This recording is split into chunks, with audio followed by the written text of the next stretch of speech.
In the Garden, Camarero, Mariano Family, Barangay Taaban. Ang panalangin sa Getsemani, La Oración del Huerto. Dumating sila sa isang lugar na tinatawag na Getsemani.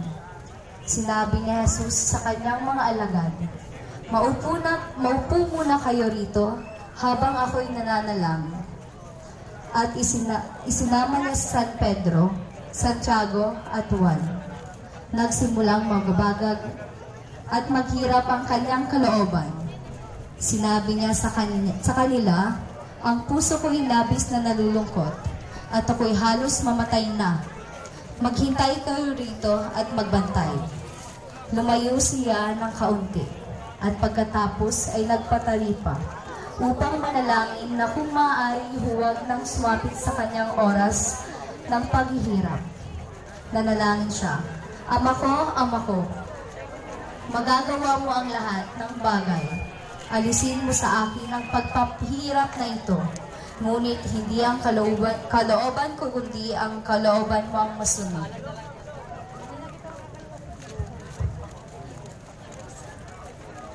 San Pedro Apostol, Camarero, Razonable Family, care of Municipal Kagawad, Fredis Razonable, Barangay Bigao Sur.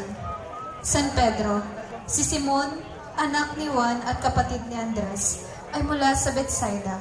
Isa siya sa unang 4 na alagad ng Nazareno. Siya rin ang unang 4 na nagpahayag na si Jesus ang Kristo, ang anak ng Diyos na buhay na tumawag sa kanyang Pedro. Mga pananda, lambat at gamit na pangingisda, ginto at pilak na mga susi, tandang na manok, espada o tabak, krus na nakatiwarik, aklat o pergamino. Santiago Apostol El Mayor, Camarero, Del Rosario Family, care of Mr. and Mrs. Bong Del Rosario, Barangay Taaban. Si Santiago ay anak ni Zebedeo at Salome, at matandang kapatid ni San Juan Evangelista. Siya ay iba kay Santiagong Bata o ang anak ni Alfeo, alagad ni San Juan Bautista. Si Santiago ay naging apostol ng Panginoon at siya at si Juan ay tinawag na mga anak ng kolon ng Panginoon dahil sa kanilang kapusukan.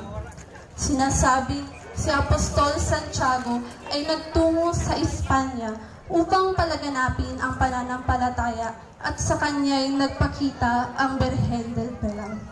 Mga pananda, mga gamit ng isang peregrino, balabal, tungkod at lalagyan ng tubig, tabak o espada, aklat o pergamino.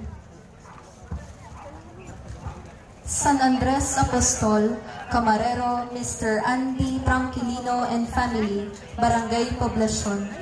Si San Andres ay isinilang sa Bethsaida sa tabi ng dagat ng Galilea. Ang hanapbuhay niya ay pamamalakaya.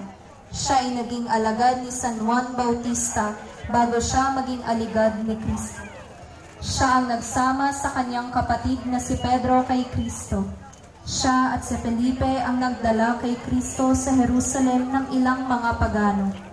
Noong paramihin ni Cristo ang ilang tinapay at isda, bago ginawa ni Cristo ang himalang ito, si Andres ang nagturo sa isang batang lalaking may dalang tinapay at isda. San Judas Tadeo, Camarero, Felix Bellote and Family, Barangay Bagong Bayan. Kadugo at kamag-anak ni Jesus si San Judas Tadeo, sapagkat malayang pamangkin niya siya ni Santa Maria at San Jose, ang mga magulang ni Jesus. Bagaman, umampong ama lamang ni Jesus si San Jose, naging pamangkin si Judas Tadeo ni Maria at Jose dahil sa kanyang pagiging pamangkin sa tuhod ng ama at ina ni Maria, San Jose, San Joaquin at Santa Ana. Sumakatuwid, pinsan ni Jesucristo si San Judas ang alagad. Senyor Sus Cautino, Camarero, Rios Family, Barangay Taaban Fundado. Matapos ipagkanulo ni Judas Iscariote si Jesus sa pamamagitan ng isang halik, agad siyang dinakip ng mga kawal. Sa bilis ng mga kaganapan, ito din ang banal na imahen ng Panginoong Hesukristo.